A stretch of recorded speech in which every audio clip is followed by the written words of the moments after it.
এগৰাকী নাৰীৰ বাবে আটাইতকৈ জৰুৰী কি? সৰ্বাধিক অৱহেলিত কিন্তু আটাইতকৈ বেছি জৰুৰী। সকলোৰে যত্ন লওঁতে নাৰীয়ে নিজক পাহৰি যায়। নাৰীকো মৰম আৰু কেয়াৰৰ প্ৰয়োজন। আনৰ পৰা আশা নকৰি নিজেই নিজক মৰম কৰক। নাৰীৰ বাবে আটাইতকৈ জৰুৰী বুলি ক'লে কিছুমানে গহনা, সৌন্দৰ্য, সাজপাৰ বা দায়িত্বৰ কথাই বুজায়।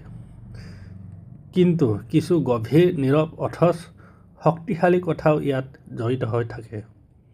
১. আত্মসন্মান। নাৰী সৰল হ'ব লাগে, কিন্তু কেতিয়াও নিজকে সৰু বুলি ভাবিব নালাগে। নিজৰ অনুভৱ, সিদ্ধান্ত আৰু বাউণ্ডেৰীক সন্মান দিব লাগে। নাৰীয়ে নিজৰ মূল্য নিজেই দিলেহে আনেও দিব। মনত ৰাখিব, আত্মসন্মানতকৈ ওপৰত কোনো সম্পৰ্ক নাই। যি সম্পৰ্কত আত্মসন্মান লাঘৱ হয়, সেই সম্পৰ্ক শুধৰাই লওক। যদি শুধৰণি নহয়, আপুনি জানে যে আপুনি কি কৰা উচিত।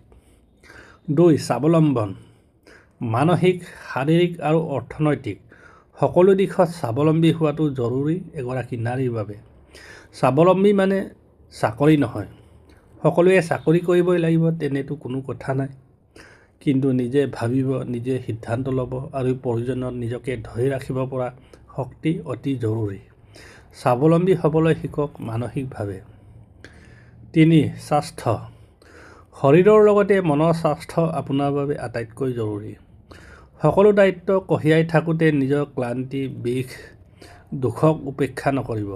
অতি প্ৰয়োজনীয় আপোনাৰ শৰীৰটো সুস্থ হৈ থকাটো। সুস্থ হৈ থাকিলেহে সুস্থ জীৱন এটা পৰিচালনা কৰিব পাৰিব। ৪. নিজৰ পৰিচয়। আপুনি কোন? আপোনাৰ নিজা পৰিচয় কি?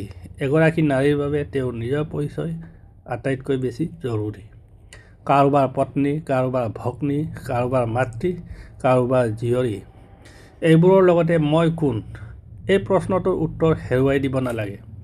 আপুনি কোন নিজক সোধক, উত্তৰ দিয়ক আৰু নিজৰ পৰিচয় গঢ়ক। ৫. সন্মান আৰু নিৰাপত্তা। ঘৰতে হওক বা বাহিৰত নিজক সুৰক্ষিত আৰু সন্মানিত অনুভৱ কৰাৰ অধিকাৰ প্ৰতিগৰাকী নাৰীৰ আছে। ৬. কণ্ঠস্বৰ। নাৰী মৌন নহয়, কিন্তু স্পষ্ট। যেতিয়া ভাল নালাগে ক'ব পৰা সাহস, যেতিয়া ভুল দেখে প্ৰতিবাদ কৰিব পৰা শক্তি নাৰীৰ থাকিব লাগে। ৭. নিজক ভাল পোৱা। সৰ্বাধিক অৱহেলিত কিন্তু আটাইতকৈ বেছি জৰুৰী। সকলোৰে যত্ন লওঁতে নিজক কেতিয়াও পাহৰি নাযাব। নাৰীকো মৰম আৰু কেয়াৰৰ প্ৰয়োজন। সেয়া আনৰ পৰা আশা নকৰি নিজেই নিজক মৰম দিয়ক। শেষত ক'বলৈ গ'লে, এগৰাকী নাৰীৰ বাবে আটাইতকৈ বেছি জৰুৰী হৈছে আত্মকেন্দ্ৰিক হৈ থকাৰ অধিকাৰ।